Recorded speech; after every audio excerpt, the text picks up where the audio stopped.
नमस्कार, एक्सप्रेस 100 में स्वागत है आप सभी का। यहाँ होती हैं तमाम बड़ी खबरें फटाफट अंदाज में। मैं हूं शहला निगार।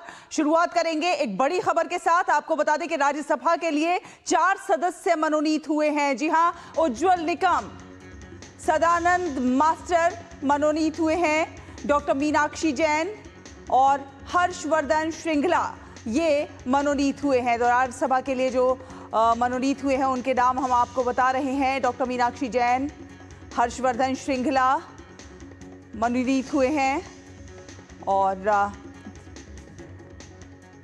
राज्यसभा के लिए 4 सदस्य मनोनीत हुए हैं। उज्ज्वल निकम राज्यसभा के लिए मनोनीत हुए हैं, सदानंद मास्टर मनोनीत हुए हैं, साथ साथ हर्षवर्धन श्रृंगला भी राज्यसभा के लिए मनोनीत हुए हैं। तो राज्यसभा के लिए मनोनीत हुए सदस्यों की नाम हम आप तक पहुंचा रहे हैं। राज्यसभा के लिए 4 सदस्य मनोनीत हुए हैं। ऋषि कुमार हमारे सहयोगी ज्यादा जानकारी के साथ हमारे साथ मौजूद है। ऋषि, 4 सदस्य राज्यसभा के लिए मनोनीत हुए हैं। बिल्कुल, देखिए जिस तरीके से भारत के गजट में ये सूचना हमें मिली है कि जिसमें उज्ज्वल देवराव निकम और सदानंद मास्टर, हर्षवर्धन श्रृंगला, डॉक्टर मीनाक्षी जैन को भारत के संविधान के अनुच्छेद 80 के खंड 3 के साथ पठित खंड 1 के उपखंड के द्वारा प्रदत्त शक्तियों का प्रयोग करते हुए राष्ट्रपति द्वारा नामित सदस्यों की एक सूची ये दी गई है।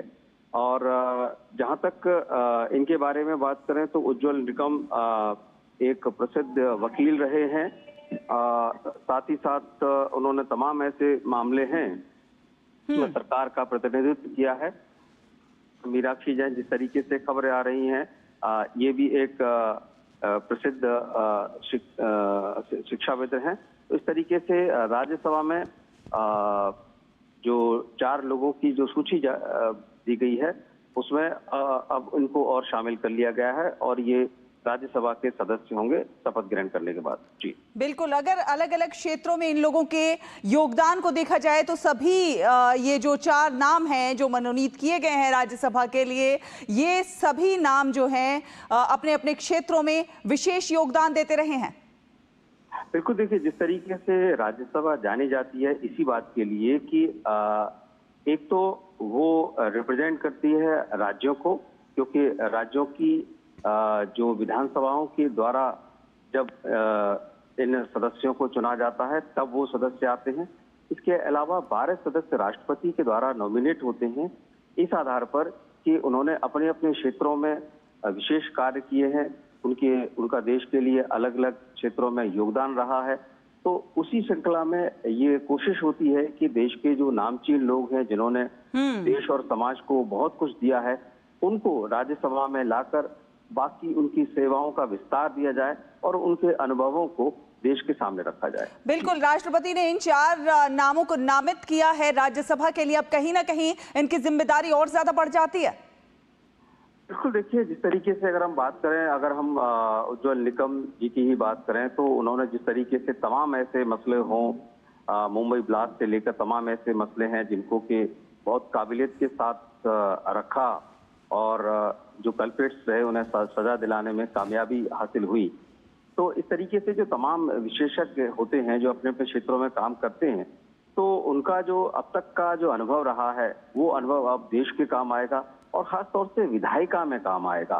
क्योंकि हम जानते हैं कि राज्यसभा और लोकसभा का मूल कार्य ये है कि वो किस तरीके से देश की जनता के हित में कानून का निर्माण करे और जो कानून है उसकी क्या कोई संशोधन की जरूरत अगर है तो उसमें किस तरीके से उसको और जोड़ा जाए।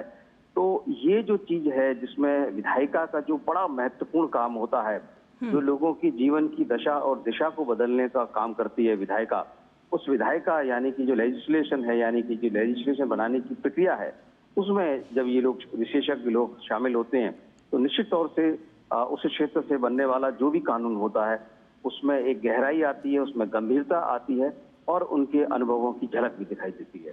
जी, तो अपने दर्शकों को बता दें कि राष्ट्रपति ने 4 नामों को मनोनीत किया है राज्यसभा के लिए। राज्यसभा के लिए 4 सदस्य मनोनीत हुए हैं। सदानंद मास्टर भी राज्यसभा के लिए मनोनीत हुए हैं, तो उज्ज्वल निकम भी राज्यसभा के लिए मनोनीत किए गए हैं।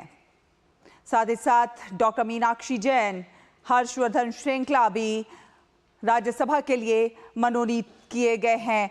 ऋषि कुमार हमारे साथ लगातार बने हुए हैं। ऋषि, कितनी बड़ी उपलब्धि के तौर पर देखते हैं देश के हित में इन 4 नामों का राज्यसभा के लिए मनोनीत होना? देखिए, बहुत महत्वपूर्ण होता है और जिस तरीके से हमारे संविधान में इन प्रावधानों को रखा गया, हम जानते हैं कि संविधान निर्माण के समय जो लक्ष्य रखे गए थे कि हमें भारत को एक समावेशी संचालन के रूप में आगे बढ़ाना है और उसमें हर उस वर्ग का, हर उस पक्ष का और हर उस विशेषज्ञ का, हर उस काबिलियत का प्रतिनिधित्व देना है जो संसद में लोगों के हित में काम कर सके।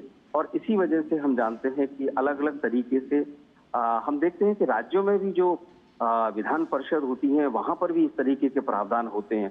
तो हम अपने निचले स्तर से लेकर अपने शीर्ष स्तर तक इस बात का ख्याल रखते हैं कि जो लोग देश के लिए काम कर रहे हैं, जिनके पास विशेष काबिलियत है और जिन अनुभव देश के लिए बहुत महत्वपूर्ण हो सकते हैं, उनको एक अवसर दिया जाता है कि वो आए और जो देश के जो विधायिका है, जो लेजिस्लेशन है, उसके निर्माण प्रक्रिया में भागीदारी दें। चलिए ऋषि कुमार, बहुत बहुत धन्यवाद ये तमाम अपडेट हमारे दर्शकों से साझा करने के लिए। तो अपने दर्शकों को बता दें कि 4 नामों को नामित किया है राष्ट्रपति ने, राज्यसभा के लिए मनोनीत किए गए हैं ये 4 नाम, जिसमें उज्ज्वल निकम भी शामिल हैं, सदानंद भी शामिल हैं। तो ये तमाम 4 नाम बेहद महत्वपूर्ण जो कि राज्यसभा के लिए नामित किए गए हैं। आगे बढ़ेंगे और रुख करेंगे एक्सप्रेस 100 का।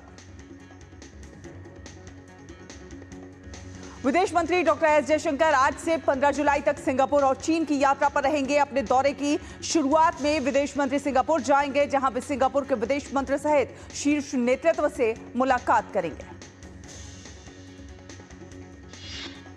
विदेश मंत्री डॉक्टर एस जयशंकर की सिंगापुर यात्रा के दौरान दोनों देशों के बीच आर्थिक सहयोग, व्यापारिक संबंध, प्रौद्योगिकी और रणनीतिक साझेदारी जैसे विषयों पर बातचीत होने की संभावना। सिंगापुर यात्रा के बाद विदेश मंत्री डॉक्टर एस जयशंकर चीन के तियानजिन शहर जाएंगे, जहां वे शंघाई सहयोग संगठन के विदेश मंत्रियों की परिषद की बैठक में भारत का प्रतिनिधित्व करेंगे। विदेश मंत्री अपनी चीन यात्रा के दौरान अन्य सदस्य देशों के अपने समकक्षों के साथ द्विपक्षीय वार्ताएं भी करेंगे। बिहार में निर्वाचन आयोग द्वारा चलाया जा रहा विशेष गहन पुनरीक्षण अभियान ऐतिहासिक सफलता की ओर बढ़ रहा है। आयोग के अनुसार कल शाम 6 बजे तक कुल 6,32,59,497 यानी कि 80.11% गणना प्रपत्र एकत्रित किए जा चुके हैं।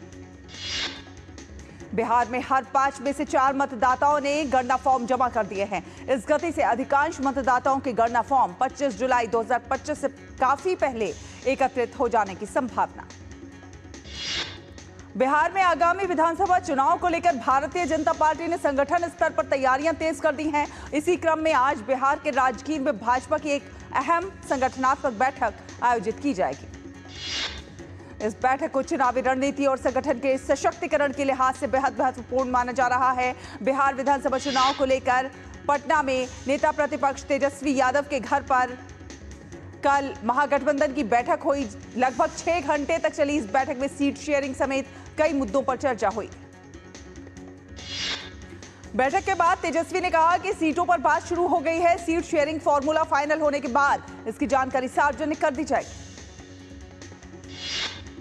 दिल्ली एनसीआर में पिछले कई दिनों से हो रही बारिश की वजह से मौसम सुहावना बना हुआ है। मौसम विभाग के अनुसार दिल्ली और इसके आसपास के क्षेत्र में हल्की बारिश की संभावना। मौसम विभाग ने अगले 2 दिनों के दौरान मध्य प्रदेश और पूर्वी राजस्थान में बहुत तेज बारिश का ऑरेंज अलर्ट जारी किया। मौसम विभाग ने कहा कि अगले 3 से 4 दिनों तक हिमाचल प्रदेश, उत्तराखंड के कुछ एक हिस्सों में तेज बारिश की स्थिति बनी रहेगी। वहीं जम्मू संभाग के 5 जिलों में बादल फटने और भूस्खलन को लेकर अलर्ट जारी किया गया। मध्य प्रदेश के छतरपुर में भारी बारिश के कारण क्षेत्र में बाढ़ जैसी स्थिति बनी हुई है। बाढ़ में फंसे ग्रामीणों को बचाने के लिए बचाव अभियान चल रहा है।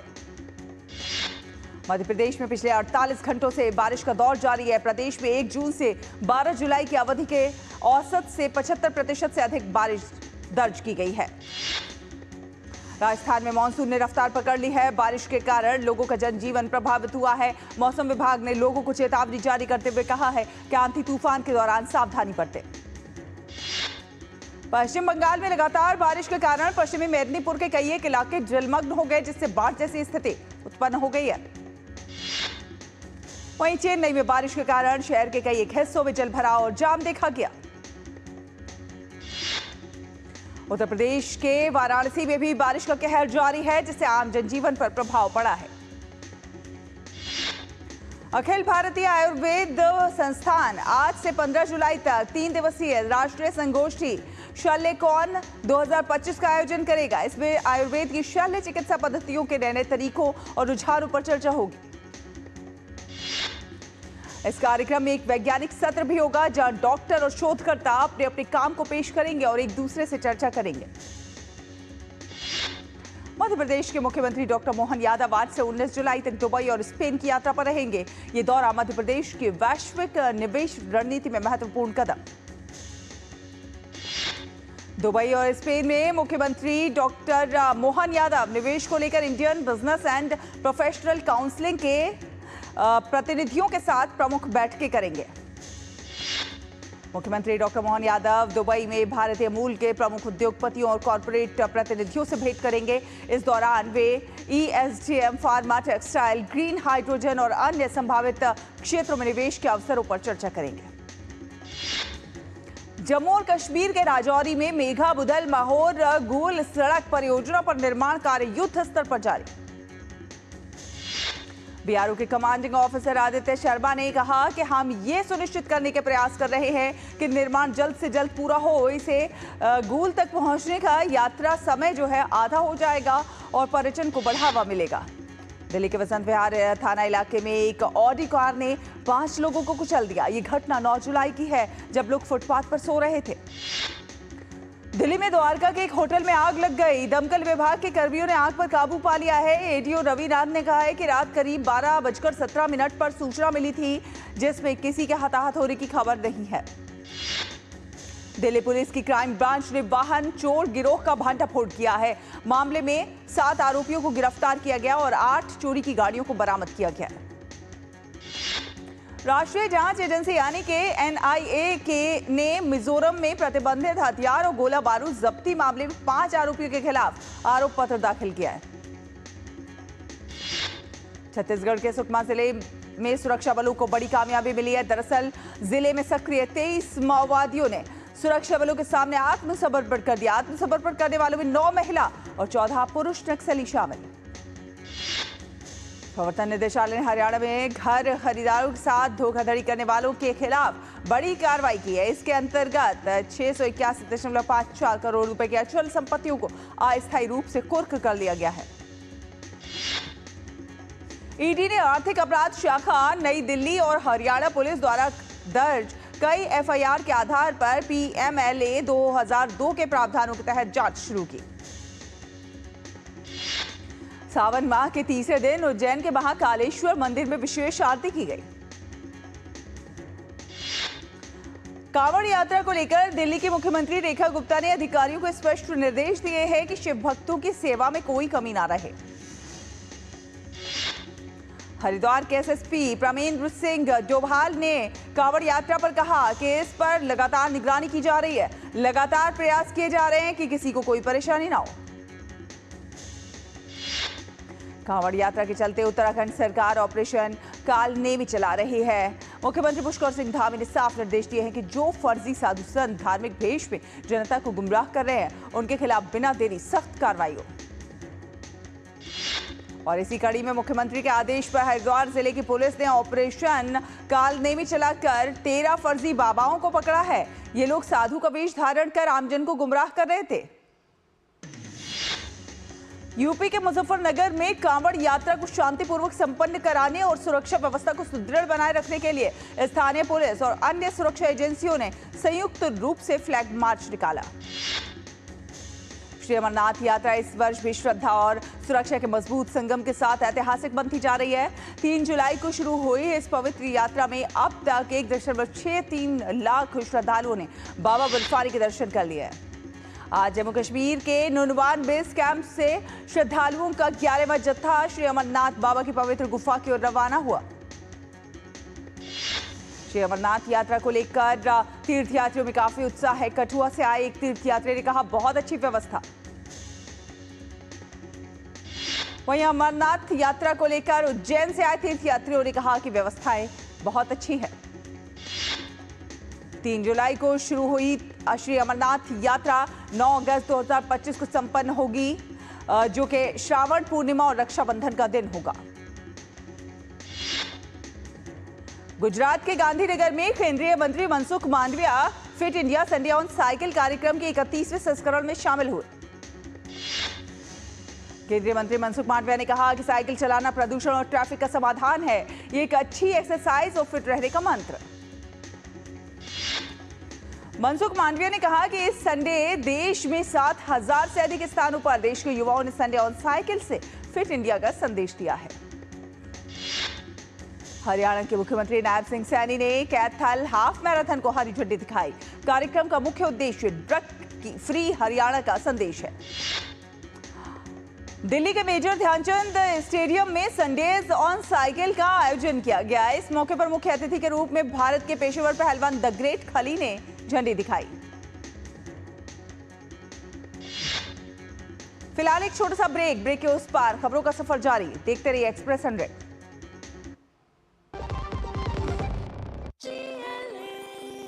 जो लक्ष्य चुना था समझ आने लगा है। GLA यूनिवर्सिटी, उच्च लक्ष्य की निश्चित प्राप्ति।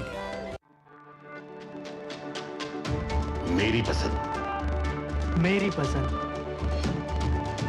मेरी पसंद, मेरी पसंद,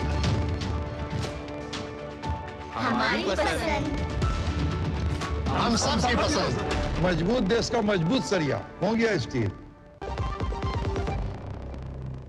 ब्रेक के बाद स्वागत है आपका। रुक करेंगे कुछ अन्य खबरों का। आपको बता दें, all India motor and goods transport association के अध्यक्ष राजेंद्र कपूर ने कहा है कि पुरानी गाड़ियों के इंजन को लेकर धुआं परेशानी बनता है। ऐसे में अगर सब्सिडी देकर BS6 मानक इंजन लगवा दिए जाए तो बाकी की आधी राशि ट्रांसपोर्टर खुद ही भरने को तैयार हो जाएगा। केंद्रीय कृषि मंत्री शिवराज सिंह चौहान ने भोपाल में आयोजित रोजगार मेले में अभ्यर्थियों को नियुक्ति पत्र वितरित किए। इस मौके पर संबोधित करते हुए शिवराज सिंह चौहान ने कहा कि नरेंद्र मोदी का ये कार्यकाल स्वर्णिम काल है। 25 करोड़ से ज्यादा लोग गरीबी रेखा से ऊपर आ चुके हैं। केंद्रीय मंत्री हरदीप सिंह पुरी ने कहा कि भारत के रूस से कच्चे तेल की खरीद से वैश्विक ऊर्जा कीमतों को स्थिर स्तर पर लाने में मदद मिली है। अजमेरा रियल्टी ने वित्त वर्ष 26 की अपनी पहली तिमाही में अपने बिक्री प्रदर्शन में सालाना और तिमाही दोनों आधार पर भारी गिरावट दर्ज की है। केयरेज रेटिंग्स की रिपोर्ट के अनुसार आयकर के बोझ में हालिया कमी, मुद्रास्फीति में नरमी, कम ब्याज दरें और कृषि उत्पादन के लिए अनुकूल परिदृश्य से देश में ग्रामीण आय और समग्र उपभोग को बढ़ावा मिलने की उम्मीद। रिपोर्ट में कहा गया है कि निजी अंतिम उपभोग व्यय भारत के सकल घरेलू उत्पाद के लगभग 60% है। इसलिए इसका भारत के समग्र विकास परिदृश्य पर गहरा प्रभाव पड़ता है। भारतीय जीवन बीमा उद्योग ने संशोधित सरेंडर वैल्यू नियमों, कम क्रेडिट लाइफ सेल्स और ग्रुप सिंगल प्रीमियम के प्रभाव के बीच जून में 41,117.1 करोड़ रुपए के नए बिजनेस प्रीमियम रजिस्टर किए। केयरेज रेटिंग्स के अनुसार लाइफ इंश्योरेंस इंडस्ट्री अगले 3 से 5 वर्षों में 10-12% की दर से बढ़ती रहेगी।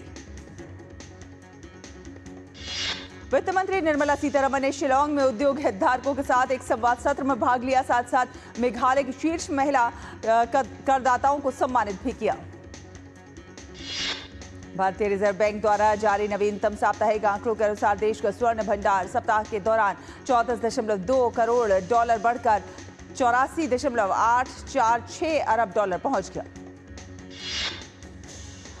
सोने के साथ साथ SDR 3.9 करोड़ डॉलर बढ़कर 18.868 अरब डॉलर हो गया। तो वहीं देश का विदेशी मुद्रा भंडार 699.736 अरब डॉलर रहा। केंद्रीय भारी उद्योग मंत्री HD कुमारस्वामी ने बताया कि भारत सरकार ने देश में रेयर अर्थ मैग्नेट निर्माताओं के लिए 1345 करोड़ रुपए की सब्सिडी देने की योजना तैयार की है। अमेरिका की संघीय जांच ब्यूरो ने खालिस्तानी आतंकियों के खिलाफ बड़ा एक्शन करते हुए 8 आतंकियों को गिरफ्तार किया, जिसमें NIA की लिस्ट में शामिल मोस्ट वांटेड आतंकी पवित्र सिंह बटाला भी शामिल। उत्तर कोरिया के नेता किम जोंग उन ने रूसी विदेश मंत्री सर्गेई लावरोव के साथ वार्ता के दौरान यूक्रेन में युद्ध पर मॉस्को को अपना पूर्ण समर्थन देने की पेशकश की। यूक्रेन रूस संघर्ष के बीच रूस और उत्तर कोरिया अपने सैन्य और राजनीतिक संबंधों का सुदृढ़ीकरण कर रहे हैं। इस कड़ी में मॉस्को के शीर्ष अधिकारियों की उच्च स्तरीय यात्राओं की श्रृंखला में लावरोव की यात्रा सबसे नवीनतम। अमेरिकी राष्ट्रपति डोनाल्ड ट्रंप ने अपने राजनीतिक समर्थकों से आग्रह किया है कि वे कुख्यात यौन अपराधी जेफरी एप्स्टीन से संबंधित फाइलों को लेकर उनके प्रशासन पर हमला करना बंद करें। यह मामला षड्यंत्र सिद्धांतकारों के लिए जुनून बन गया है। नाइजीरिया ने आतंकवादी गतिविधियों को वित्त पोषित करने के लिए 44 बोको हराम जिहादियों को 30 वर्ष तक की जेल की सजा सुनाई है। उत्तर पूर्वी स्पेन के अधिकांश क्षेत्र में मूसलाधार बारिश होने के कारण कैटेलोनिया में 2 लोग लापता हो गए हैं, जिसके कारण वहां पर रेल सेवाएं कुछ समय के लिए स्थगित करनी पड़ी है। राष्ट्रपति डोनाल्ड ट्रंप ने मैक्सिको और यूरोपीय संघ पर 30% का भारी टैरिफ लगा दिया है, जिससे अमेरिका के 2 सबसे बड़े व्यापारिक साझेदारों के साथ पहले से ही तनावपूर्ण वार्ता में तनाव बढ़ गया है। अमेरिकी राष्ट्रपति डोनाल्ड ट्रंप के तांबे पर टैरिफ से अमेरिकी ऑटो उद्योग पर संकट और गहरा गया है। मैक्सिको ने अमेरिकी राष्ट्रपति डोनाल्ड ट्रंप की 30% टैरिफ की नवीनतम धमकी को अनुचित सौदा करार दिया। फ्रांस के राष्ट्रपति इमैनुअल मैक्रों ने अमेरिकी राष्ट्रपति डोनाल्ड ट्रंप की यूरोपीय संघ पर 30% टैरिफ लगाने की धमकी की निंदा की। हमास और इजरायल ने एक दूसरे पर शांति समझौतों के प्रयासों को अवरुद्ध करने का आरोप लगाया। यह आरोप फिलिस्तीन क्षेत्र में 21 महीने से चल रहे भीषण युद्ध को रोकने के प्रयास के लगभग 1 सप्ताह बाद लगाया गया है। यूक्रेन ने बताया कि रूस ने रात भर में 620 से अधिक ड्रोन और लंबी दूरी की मिसाइलें दागी हैं, जिससे कम से कम 6 लोग मारे गए। यूक्रेन ने यह भी कहा कि वो अधिक पैट्रियट वायु रक्षा प्रणालियां प्राप्त करने के लिए समझौते के करीब है। चीनी विदेश मंत्री वांग यी ने मलेशिया की राजधानी कुआलालंपुर में अमेरिकी विदेश मंत्री मार्को एंटोनियो रूबियो से मुलाकात की। अफगानिस्तान के पक्तिया प्रांत में गार्डेज शहर में 50 बेड का अस्पताल बीते कई महीनों से बंद है। वहीं गर्मी के मौसम में संक्रामक रोगों में तेजी से बढ़ोतरी हुई है, जिससे आम लोगों को भारी मुश्किलों का सामना करना पड़ रहा है। बांग्लादेश नेशनलिस्ट पार्टी ने नोबेल विजेता मोहम्मद यूनुस के नेतृत्व वाले अंतरिम सरकार के तर्क पहले न्याय और सुधार फिर चुनाव को सख्ती से खारिज कर दिया है। पार्टी ने स्पष्ट कहा है कि अब किसी भी सूरत में चुनाव में देरी स्वीकार नहीं की जाएगी। पाकिस्तान में मानसून की बारिश के बीच नदियों का जलस्तर बढ़ने की आशंका के साथ निचले इलाकों में बाढ़ की चेतावनी जारी की गई है। बांग्लादेश में डेंगू के मामलों में तेजी से वृद्धि जारी है और इस साल कुल संक्रमितों की संख्या जो है 14,069 तक पहुंच गई है। बांग्लादेश में छात्र और स्क्रैप का काम करने वाले लालचंद उर्फ सुहाग की हत्या के बाद जनाक्रोश फूट पड़ा है। कथित तौर पर 2 दिन पहले ढाका में कई लोगों ने मिलकर लोहे और सीमेंट के टुकड़ों से सुहाग को बेरहमी से मार दिया था। राष्ट्रीय शूटिंग चैंपियनशिप में स्वर्ण और रजत पदक विजेता ख्वाहिश शर्मा ने उत्तराखंड के मुख्यमंत्री पुष्कर सिंह धामी से देहरादून स्थित उनके सरकारी आवास पर मुलाकात की। भारत और इंग्लैंड के बीच तीसरे दिन का खेल समाप्त होने तक इंग्लैंड ने बिना किसी नुकसान के 2 रन बना लिए। लॉर्ड्स टेस्ट की पहली पारी में भारतीय टीम ने 387 रन बनाए। भारत और इंग्लैंड की महिला क्रिकेट टीम के बीच खेली गई T20 सीरीज को भारतीय टीम ने 3-2 से जीत लिया। पोलैंड की इगा श्वांतेक ने विंबलडन 2025 महिला सिंगल का खिताब जीता। अनिसिमोवा ओपन एरा में बिना कोई गेम जीते विंबलडन फाइनल हारने वाली पहली महिला खिलाड़ी बन गई। साल के तीसरे ग्रैंड स्लैम विंबलडन 2025 के पुरुष एकल का खिताबी मुकाबला आज विश्व नंबर 1 यानिक सिनर और गत विजेता कार्लोस अल्कराज के बीच खेला जाएगा। नीदरलैंड्स में खेले गए एक रोमांचक मुकाबले में भारत ए हॉकी टीम ने फ्रांस को 3-2 से हरा दिया। भारतीय पुरुष हॉकी टीम की तरफ से फॉरवर्ड आदित्य अर्जुन लालगे ने 2 गोल किए। भारतीय टीम को यूरोपीय दौरे पर अभी 5 मैच और खेलने हैं। दिल्ली आईआईटी में डीडी रोबोकॉन राष्ट्रीय रोबोटिक्स प्रतियोगिता 2025 का आयोजन हुआ। पहले दिन रोबोकॉन बास्केटबॉल प्रतियोगिता का आयोजन किया गया, जिसमें रोबोट्स ने प्रतिस्पर्धा की। फिडे महिला विश्व कप में भारत की women grand master Avantika Agrawal ने पूर्व विश्व चैंपियन एना ओशियानीना को टाई ब्रेक में हरा दिया। फिडे महिला विश्व कप में भारत की पद्मिनी राउत को स्विट्जरलैंड की पूर्व विश्व चैंपियन अलेक्जेंड्रा कैस्टेन्युक के हाथों हार का सामना करना पड़ा। ब्राजीलियन क्लब बोटाफोगो के central defender Jair Cunha English Premier League club Nottingham Forest में शामिल हो गए। 20 वर्षीय जैर जो 2028 तक बोटाफोगो से अनुबंधित थे, अब नॉटिंघम फॉरेस्ट के साथ जून 2030 तक का अनुबंध कर चुके हैं। तो इसी के साथ एक्सप्रेस न्यूज में फिलहाल इतना ही। डीडी न्यूज पर खबरों का सफर लगातार जारी रहेगा। आप देखते रहिए डीडी न्यूज। नमस्कार।